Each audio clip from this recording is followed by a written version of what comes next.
Yeah. Yeah, sideways hat. It's a whole thing. This was like a major trend in the 90s. So I think, just to start off this video, we're gonna keep it funky fresh, man. We're gonna keep it funky fresh. What's up, guys? How's it going? Today, this is sort of in some ways it's a follow-up video. In other ways, it is its own sort of standalone video, because as I was thinking about this and putting this together, I was like, you know what, there's, in terms of like the fundamentals of, balance and whatnot, there isn't a lot more to say beyond what was talked about in the double masculine video. So I'm just going to sort of recap what I talked about there, sort of broadly, conceptually, maybe try to narrow down. I got a little analogy happy last time, so we're going to try to tighten that one up a little bit. And then we're going to talk about sort of like balancing the double feminine animal. But then I wanted to really sort of broaden the conversation and talk about environmental cues and the importance of recognizing that we are susceptible to the cues in our environment. That is it's not a good thing. It's not a bad thing. There's no judgment attached to it. That is just how humans work. And it's really important that we understand the ways in which environmental cues factor into our perception of the world, so that we can actually start to make progress, become the person we want to be, find whatever balance really works best for us in a sustainable way. So why did I start off with this sideways Barbie hat ridiculousness? I wanted to sort of mirror the way that I started the last video, right? So rather than the fuck you Sons of Anarchy Reaper Crew hat, I wanted to sort of show you that these are two hats that I own. I really do own these hats. And I think that those two in concert really sort of like encapsulate the extremes that I am starting to feel comfortable living in. If you see, this is friend Amanda got this hat. This is technically her hat. We share clothes. It's a whole thing. But anyways, right, so that's her A, and I may have mentioned this hat before, but we were walking around one day and we accidentally, I say accidentally in quotes, I think she knew and didn't tell me, whatever. We're going with accidentally, stumbled upon it was a Barbie pop-up celebrating Barbie's 50th birthday. And there was a whole thing in the Grove, and they had, you could get a hat or a jacket. And I was like, I am getting a Barbie hat. That is just happening. And it's going to be pretty and pink. And, you can't really see it just because of the color. It's kind of weird. But like you can see, it's got this little like pink to white gradient. It's got this very stylized 90s looking A. It's really cool. I like this hat a lot. I don't wear it that often because it doesn't actually fit my head super well. And I'm not really a fan of the super light wash denim, but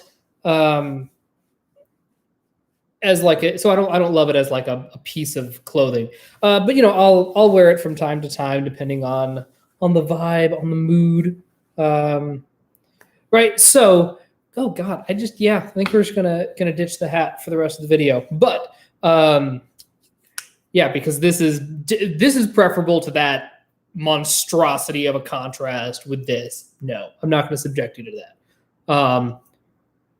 But I bring this actually hangs above my little shrine. I have like a little shrine area, and this hat hangs above it.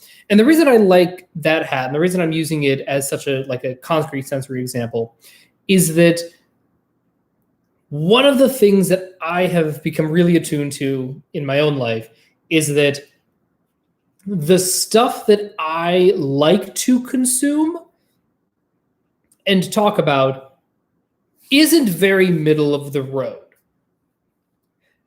But the stuff that I like to produce, like in me and my energy, is very middle of the road, which is weird. It's tricky, right? Because the stuff that I love is either super hardcore on the double masculine side or super hardcore on the double feminine side. Like, I fucking love Barbie. Barbie's my girl. Like, holy hell. I love Barbie. And Moana and Clueless and and Easy A and like all of these things. But fucking Pink Water, when I took the thumbnail, I saw that the pink water bottle was in the shot, and I was like, okay, well, that is just staying there for the whole video. Because that's just, right? Like, there is a lot about me that is intensely, intensely feminine and fully embraces all of the archetypes of femininity. And that lives in concert with this other very double masculine world as well. And I think that, again, for me, a lot of that comes down to the fact that I have my double feminine blast and my double feminine or double masculine consume in my top 3, right? So I'm not doubling up on one or the other. Like, that's both of them very much exist. And again, as I was processing this and this idea of like having a double masculine or a double feminine animal does not necessarily mean that you are a double feminine or double, like that doesn't mean anything, right? So if you could, for instance, be a double feminine INTJ, right? There's a bunch of guys on the dock, Christian Bale, Kanye West, Ty Lopez, and they all have savior, masculine NI, and feminine TE. So like that's not what I'm talking about here, right?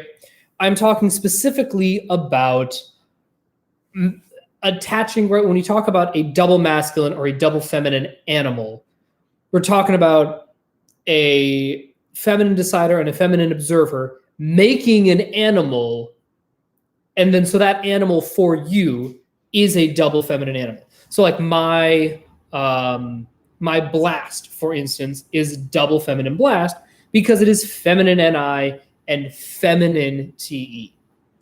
So I'm in sort of a weird position when it comes to balancing out my femininity. Again, a lot of this is also just because of my glass lizardness. I've just like, this is maybe a separate topic, but like if you're a glass lizard, just like expect the first 30 years of your life are just going to be a mess. And that is fine. That's how glass lizards work.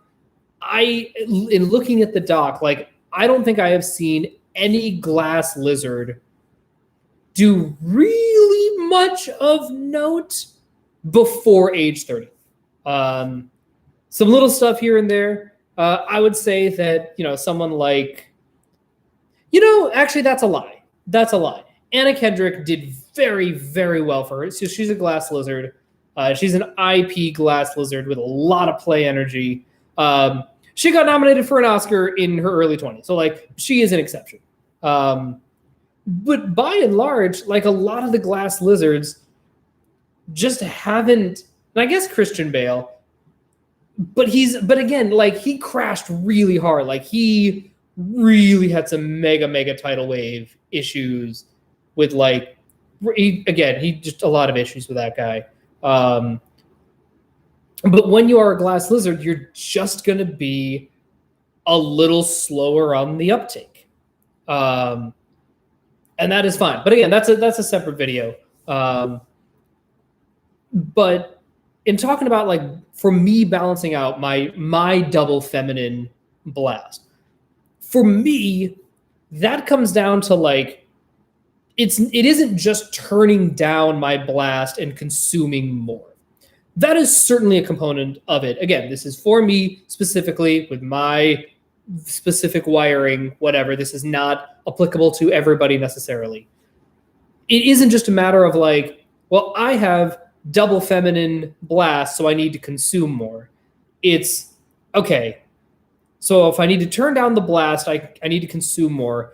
But a big part of doing that, at least in my experience, has been going, okay, I need to like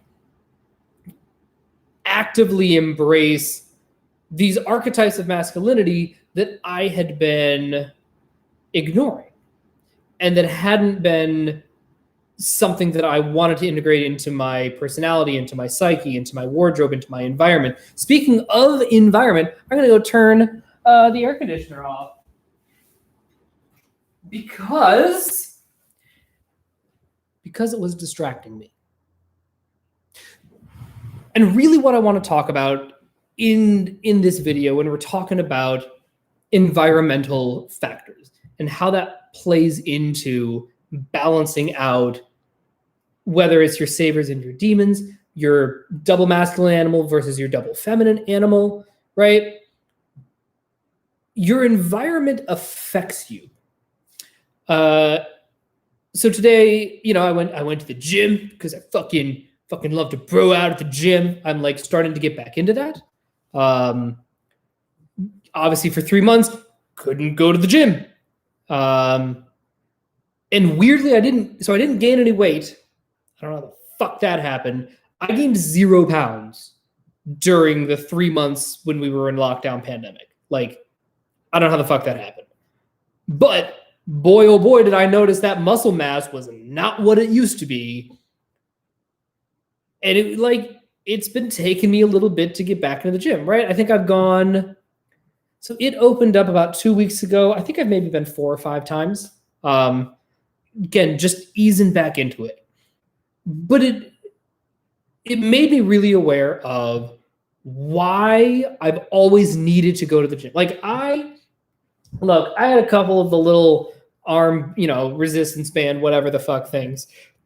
I like them. I use them. I am glad that I had something to just like do, even if it wasn't super productive, just to remind my body that like, yes, this is a thing you're supposed to be doing. These are muscles that exist. Don't forget that they exist.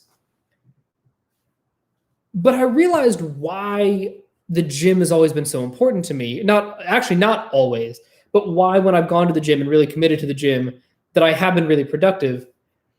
And a lot of it is because I feel very aware of the fact that I am affected by my environment. So if you put me in an environment that doesn't inspire me, that isn't conducive, that isn't whatever, I'm just not going to work as hard. That's just how it is. And I have to work. You have to work really, really hard to fight the environmental signals. Let me rephrase that. You have to fight really, really hard to fight the signals that your environment is sending you. So I'm going to use a couple of concrete examples. I'm not saying this to throw anybody under the bus, but they are relevant examples, and I want to talk about it. So I was a member of LA Fitness for a couple of months right when I moved here. So I was at Equinox. I fucking loved Equinox. I am considerably less employed here than I was in New York. Paying for an Equinox membership is not on the table. I don't want to do it. I don't need to do it. That's just not where I'm at right now, and that is fine. But, so I was like, okay, here's what I'm going to do. I know that I don't need, and again, the big reason why I had the big fancy schmancy Equinox membership back when I was living in New York is because anything less than Equinox was like kind of shitty. New York Sports Club was fine, but that was also like it was $100 a month, and anything less than that was just like actual unclean. Because again, it's New York and nobody gives a shit and everything's expensive and fuck you, right? So I was at Planet Fitness for a while and I never really went because I didn't want to go. I didn't dig the environment. I got really into it going to Equinox. Like I felt really good going to the gym all the time there. And I needed to lower that barrier of entry. I needed to be like, you know what? I am willing to, like, Planet Fitness has a low financial barrier of entry, and Equinox has a very high financial barrier of entry. But Planet Fitness has a high emotional barrier of entry because it's not fun to go there for me, whereas Equinox has a very low emotional barrier of entry, right? So it's a matter of figuring out which barrier am I able and willing to clear with the least amount of effort. And when I was living in New York, I was like, you know what? Clearing the financial barrier, not a big deal. Clearing the emotional barrier, much bigger deal. But I'll just, okay, so then let me clear the barrier that's easier to clear. Okay, fine. Then I get out here and I'm like, okay, clearing the financial barrier is harder. So let me go to LA Fitness. And I went there a couple of times because I was like, let me do it for a month. It's $30. I think they make you pay for the first and last one. So it was like $60 total. I was like, this will be enough time for me to like figure it out, do the thing, let me see if I can get away with this. And I did it for, a month and a half. And I was like, you know what? I'm not really inspired by this. I'm not excited to go to the gym when I'm going to LA Fitness. And it didn't matter if it was the one near me, the one a little further away. Didn't matter. I was like, I'm just not excited about going to the gym. And that's not a feeling I want, because I want to go to the gym. So whatever that means, I need to want to go to the gym. So I was bopping around and I was like, let me look at Crunch. And I really like Crunch. I love the location. It is not as tidy as I would like. It is a little bit run down, but it is definitely clean enough for me. I'm super cool with it. It's totally fine. Not a big deal. And I like the energy of the place. Like, the things that I like about it have nothing to do with the cosmetics. I like the history. It's in a very famous old shopping center. It's got a lot of, it's just got a big Hollywood energy about it. It's where, there's a famous drugstore there for years and years and years in old Hollywood. There's it's where it was like really popular in the early 2000s. A lot of the movie stars, or Reese Witherspoon and Will Smith, like they would go work out there. And so I'm like, okay, great. And again, the reason I bring all this up is because when I go there, the environmental signals that I get, even though they are NF signals and less ST signals, it is still very like, oh, right, yes, I like the feeling that I get when I am here. I like that I will occasionally see Dana Carvey working out next to me. That's cool to me. I love that, like, I'm working out next to a bunch of gay porn stars. Not that I watch gay porn, but the reason that I like working out next to those guys is because those motherfuckers are serious about their body. Like, again, they're gay porn stars. They don't have, that is their job, is to just be physically hot and turbo fit. And there's a bunch of like real athletes that go and work out there. And I'm like, you know what?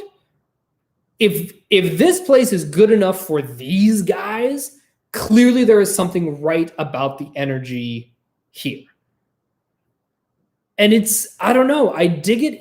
And it makes me want to go to the gym. I found a really good trainer there. Like, it's great. And I bring all of this up in the context of the double masculine animal and the double feminine animal, because I think it's really important to acknowledge that there is a lot of gender segregation in our culture. And that there are very, very few spaces where gender energy and sexual identity don't exist. Because here's the thing, even in a mixed space, whether it is mixed because, like whether it's a queer space, so you have like, lesbian, gay, trans, bisexual, all of the plus and the multitude of spectrum of gender and sexual identity, all of that, it's very much embracing a particular sexual energy or a gender identity energy that's a really big part of those spaces, and owning them, being really proud of them. And even in a straight mixed gender space, you'll get the same thing. I'm actually really, really uncomfortable being in spaces that are mixed gender. I don't like them at all. And I actually go out of my way to avoid them when possible. I get very, very uncomfortable when it's like an even mix of straight men and straight women. I feel extraordinarily out of place because the gender dynamic is super, super heightened. I remember I would go to parties and it was just like, and especially if it was like a party with any number of single people, holy fuck. It was just like, oh, this is like archetypal human urban mating ritual. What the fuck? No, can I just like hang out with you? Like, and not have you wondering if this is like a sexual interaction or like if that's what it turns into, fine. But like, I really do just want to like have a conversation with you and have you not wondering if like I'm talking to you because I'm hitting on you, and if I'm looking for someone else to hit, like, no, stop. What? Can we please be people? So as a result, I love spaces that are all men, and not just like act like incidentally. I'm talking like some of my favorite social interactions and some of my favorite like group bonding nights, like tribe bonding nights, have been at frat parties, and in particular have been when I would do live fantasy football drafts with my friends up in Connecticut back when I lived on the East Coast. Oh man, it was the fucking best. Because what we would do is we would go to Buffalo Wild Wings, order their draft kit. We'd all bring our laptops and print out the sheets and like track it. And it was, we'd order a fuck ton of wings. And it was just like, they ordered beer. I did not order beer because I don't drink. But like, it was just like, can we just fucking bro out and be bros for a couple hours? And it was amazing. And it was so important for me in my emotional and social development to be in spaces like that, not because I needed to callous myself and like fucking man up, but because that really is a part of my identity. I can't act like I don't have bro mode. And I also can't act like I don't love it and that it isn't really fucking useful in many, many situations. Because here's what happens. When I go back to my double feminine spaces, which tend to be what I hang out more in, again, they're my two saviors. It's easier. I don't fucking worry about it. Culturally, I've grown up around women and in double feminine sort of spaces, so it feels really comfortable and easy. But here's the thing.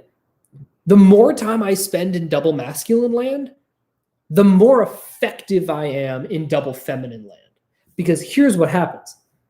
When there's an issue in double feminine land, it's real easy to just sweep that shit under the rug and just pretend it doesn't exist. And that's where, when we're talking about like dangerous sun energy versus dangerous moon energy, or, dangerous dog energy versus dangerous cat energy, however you want to put it. With dangerous masculine sun, yang, dog energy, you see it right away. Like there's no ambiguity. when it's just like this, like, bah, fuck you, punch, punch, whatever.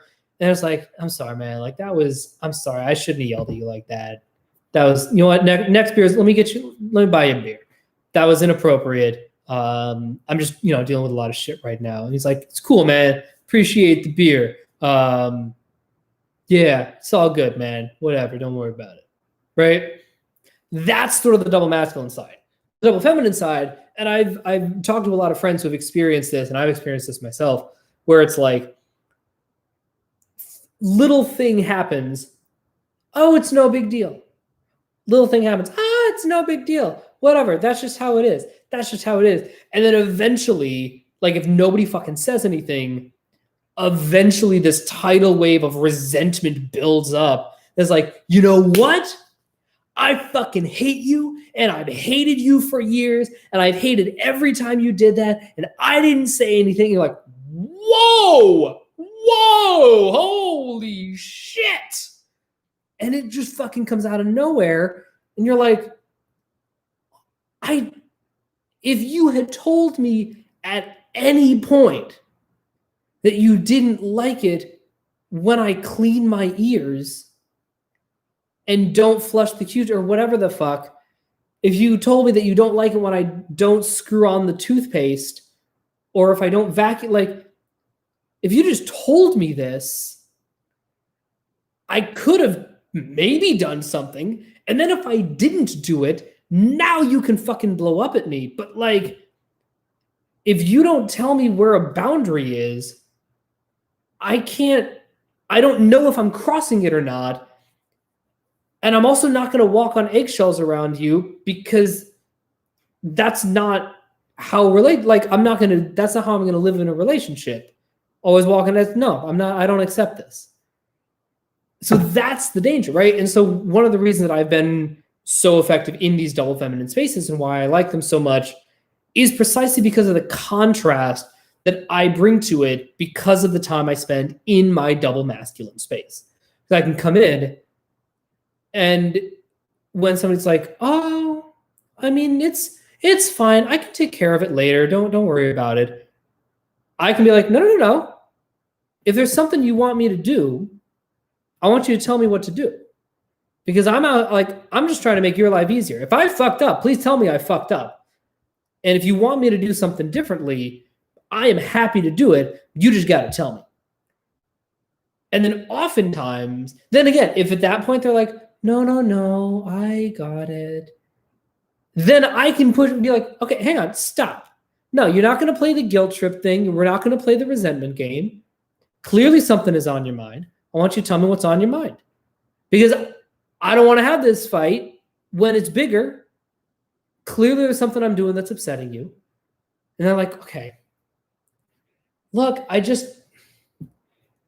you're very sloppy when you turn in things, like they're not polished, and then I end up having to like do a lot more work and that I don't have time to do.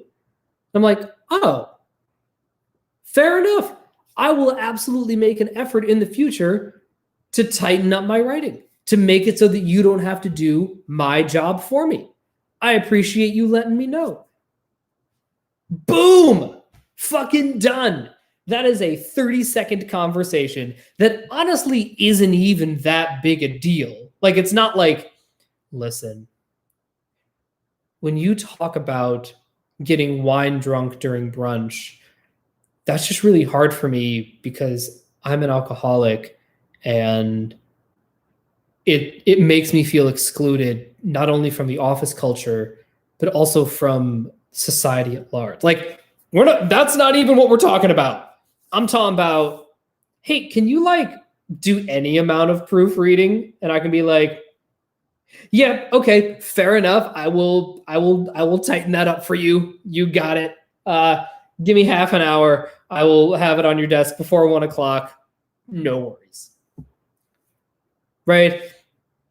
And then on the flip side, the reason why I can hang in double masculine spaces, and honestly, why I like to think that I bring a lot to double masculine spaces, is because of all the time I spend in double feminine land.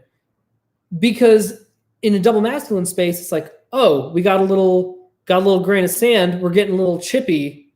Let's fucking fight it out. I can be like, no. It's all good. Don't even trip. I got this. We do not need to make a big deal out of this. It's fine. It's really okay. If it becomes a pattern, then we'll deal with it then. But like, y'all, it's fine. I'm just gonna go up to the draft board, gonna make my 2 picks, and then I'm gonna get out of your way. It's all good. It's all good. That's an extraordinarily powerful tactic in a double masculine space. Because here's what you're saying is, you can punch me and I don't give a fuck. And like, I'm not going to play your game with you. And you're not like, the reason you're not going to win this fight is because you're not fighting against anyone. I am not engaging in combat with you. So like, that's sort of like, you're like, well, I can't fight you. Like, no, fight me IRL. And I'm like, I'm not going to fight. Like, I'm not going to go toe to toe with you. This is not a big deal. You win. I concede. I was kind of a dick just then. Finish your turn. I'll get out of your way. Don't even worry about it. Do whatever you got to do. Oh, okay. Shit. And it just cools shit down a little bit. And that's, I think one of the things that I've been really thinking about, I watched the second Rambo movie last night. Was fucking awesome. So the first movie, right, First Blood, that's just like a movie. I think that is much more of like a drama movie. The iconic Rambo and what we think of when we're like, oh yeah, it's a fucking Rambo movie. That's Rambo 2. That is Rambo First Blood Part 2. And I watched it and I was like, I am so excited to someday show my kid this movie when he or she is old enough, right? Because it is a little violent. It is a little menacing. So I want to make sure that they're like cool with it. Although that said, what is it? It was either Cars. I think it was Cars 3, where there's like an actual torture sequence. Really intense. But that's the sort of thing where I'm like, okay, yeah, I want, like, again, just thinking about like the newest Rambo movie and the movies I like, and really what it comes down to is like, how sensitive or calloused do I want to be? And then I realized, the more I thought about it, I was like, that is actually a false binary. The goal, what you really want, is to be able to effortlessly go back and forth as much as possible. Like, I don't want to live an existence. I don't want to have a perspective on life where the collarbone scene in Rambo Last Blood is like, meh. I don't want that. That's too hard. That is going to deprive me of so many beautiful experiences that I want to have. And so I don't want to be I don't ever want to be desensitized to the point that something that cruel and inhumane and violent and like gnarly just gets a shrug from me. But what I want is I want to be able to experience that feeling and experience that level of extremity and not be traumatized by it. Right? I want to be able to be like, oh man, this is some nasty shit. Wow, that is opening my mind. This is fun. This is new. This is interesting. This is exciting. I don't want to live here. And I don't want to be so detached and so far gone that I'm just like, meh, whatever. But I don't want to be so sensitive that I can't experience that. Right? So I want to be able to like, oh, we're going into like a toxic area. All right, I got this. I have a badass hazmat suit. let's fucking go. Oh shit, this is wild. And when people are like, how the fuck can you watch this stuff? And I'm like, very, very carefully, guys. This is not like an everyday thing. I don't live in this world, but if there's something interesting or cool or new or exciting, I have a hazmat suit that I can put on. When I was in Chicago, so I don't have it here, obviously in LA, but I have back home, I have a big puffy jacket. It's not a North Face. It's not a Canada. It's some Columbia. I think it's a Columbia jacket. And this thing is a fucking tank. Like, it is thick. It is puffy. It is a beast of a coat. It is rated to like -40 or something. And I got it when I was in Chicago. And I had it for the 5 years I was in Chicago. I had it for the 10 years I was in New York. This thing was a fucking tank. And I didn't wear it every day, but I wore it when it was the right coat to wear. I'm not wearing it when it's 50 degrees out. I don't need that level of callousness for a 50-degree day. When it gets down to 15, okay, now we bust out the big puffy, right? And that's, I want you to see, I encourage you to see going between the different, whether it's the different sexual energies, the different animals, the different functions, the different modalities, the whatever it is, really think of it like a wardrobe. I've been very into just wardrobe in general lately and just attuning myself to that. Because here's the thing. If you walk into a situation where the right call is to be open and vulnerable, right? So if we think of it as like, if it's 80 degrees out, right? And I'm just going to say, for the purposes of the analogy, I know this is not really how it works, but like, you know, if I go into a double feminine space, double feminine spaces are all about vulnerability. They fucking live on vulnerability and open and flexible and malleable and swooshy, right? That to me is like an 80-degree day. If I'm walking out into an 80-degree day in jeans and a sweater and a wool coat, I'm going to get hot too fast. They're like, yeah, this is too much. This is too much. I don't like it. I don't like it. And then people are like, just take off your jacket? I'm like, no, I can't take off the jacket because it's my jacket. And you're like, oh my God. Do you have another jacket? You could go home and get that jacket and come back, and then maybe we can like not, or maybe just leave the jacket at home and just put on a t-shirt. Do you have a t-shirt? No t-shirt, only jacket, right? That's no good. On the flip side, if it's 20 degrees, you know, so in my closet right now, I have one wool coat. I've worn it a couple of times. If it is above 50 degrees, I don't need to wear the wool coat. I just don't. But here's the thing. In the winter, in LA, especially in the morning, it can get to be 45 degrees, 47 degrees, which, like, as someone who lived in Chicago and New York for so many years, I'm like, girl, really? Really? You gonna complain about 40 goddamn 7? Okay. But again, that is the environment that I am in now. Having more than one wool coat is not appropriate to the situation. It just fucking isn't. I have other pieces of my wardrobe that I can use, that I want to use, that are easier to use, that are more flexible. And I can take on and put, take off and put on, right, words. Right, like I can adjust my wardrobe accordingly. And I think that that's really important.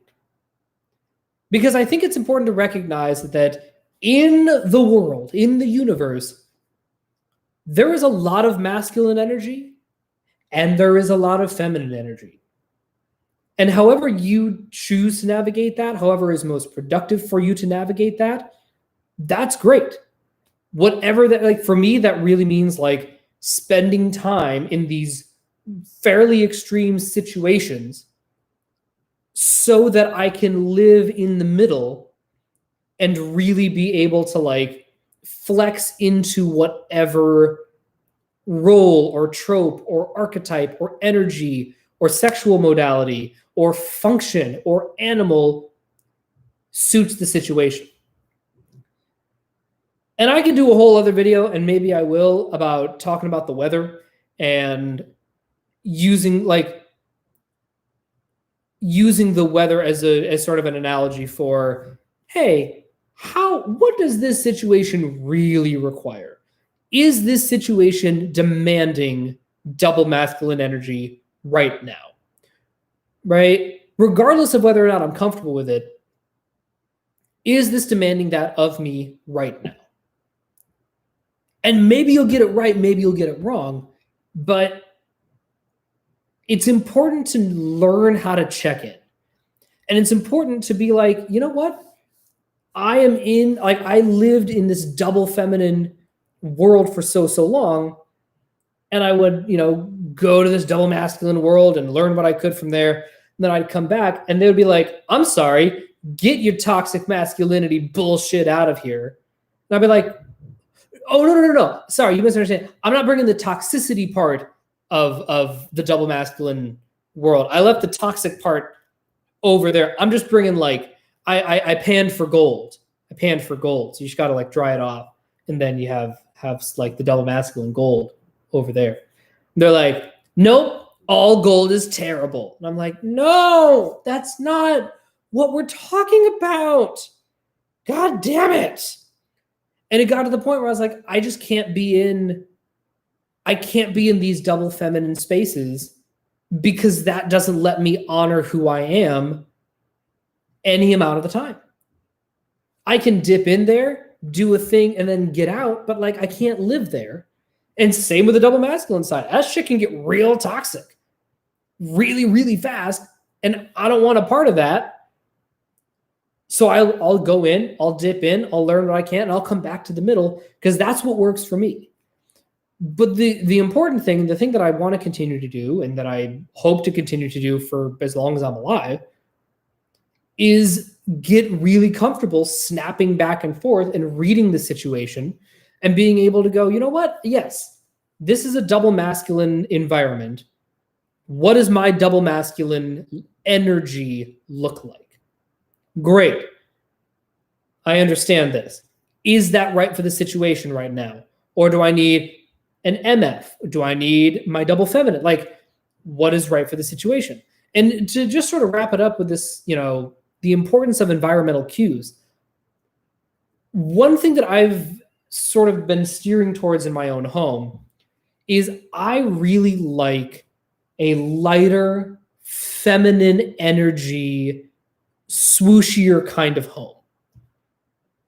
And the reason that I like that is because it allows me to flex my masculinity, my double masculine muscles, and to really, really try to grow those without feeling like I'm competing with my environment, right? And for me, that works. For others, if they're like, I want to grow my double masculine muscle, let me put myself in double masculine situations to grow, right? Sort of like I go to the gym to be around gay porn stars. That works for me. Again, whatever tactics and strategies you use that work for you, use them. Do it. But know that the goal, I think, is and should be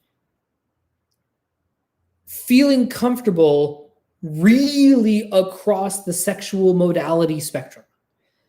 Because once you have mastered that, if you can get to a place where you can either at least feign mastery or at least be comfortable, being double masculine in a double masculine situation, being double feminine in a double masculine situation, and vice versa, playing a lighter version of the double masculine card in a double feminine environment or just leaning whole ass into the double feminine, there's nowhere you can't go. You can walk into any room and generally feel comfortable. Again, for me, the one kind of room I can't be in is when it already is in the middle and I have to like pick a side to be on. But like, if I had to, I could do it. Right? If it's like, you know what? I think in this room, I think the room just needs more double feminine energy to balance everything out or to get done what we need to get done. And sometimes I might be like, you know what?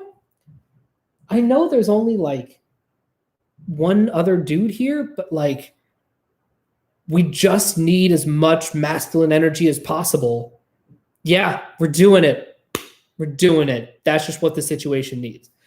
So all of this is to say, be aware of the environments that you're in and the signals that that environment is sending you, and really be as cognizant as you can be about the extent to which that is serving you or not. Because I'm so big on growth and well-roundedness and balance and being able to like put on the hazmat suit or the big puffy jacket to go into really dangerous situations, but then also feeling just as comfortable being fully vulnerable and exposed and like living your best loincloth bikini life because it's 102 degrees and like, yeah, I'm just going to live in the heat for a little bit and just soak up these rays. Okay, great. And then I just, the more you can do that, now you're really going to be able to take advantage of any opportunity that comes your way while still feeling comfortably and authentically yourself. All right, that's all I got for today. Thank you for hanging out with me. I love talking about sexual modalities. I love the gender component of OP. I think it is fucking brilliant. And you can absolutely use these sexual modalities to hack a lot of situations. In my opinion, even if you don't know what your other functions and modalities, whatever, if all you know is you're like, I know that I am double masculine to hell, or fuck, I am double feminine, or oh fuck, I'm this weird FMNF, or on the flip side, oh fuck, I am double masculine. God damn it. Why am I so ham-fisted about everything? Whatever it is, right? Positive, negative, doesn't fucking matter. I wanted to make sure to like kick everybody's ass equally. I didn't want to be like, yeah, macho, fuck femininity. That's right. That's like the opposite. That's literally the opposite of what I'm saying, guys. But I think if you know those or have a sense of that, you can start to hack your own growth really, really fast just by steering into and out of one modality or another. And that'll start you, I think, on a path of growth that's going to be really, really helpful and important. All right, now I'm done. Have a wonderful Sunday. I will talk to you guys later. Bye.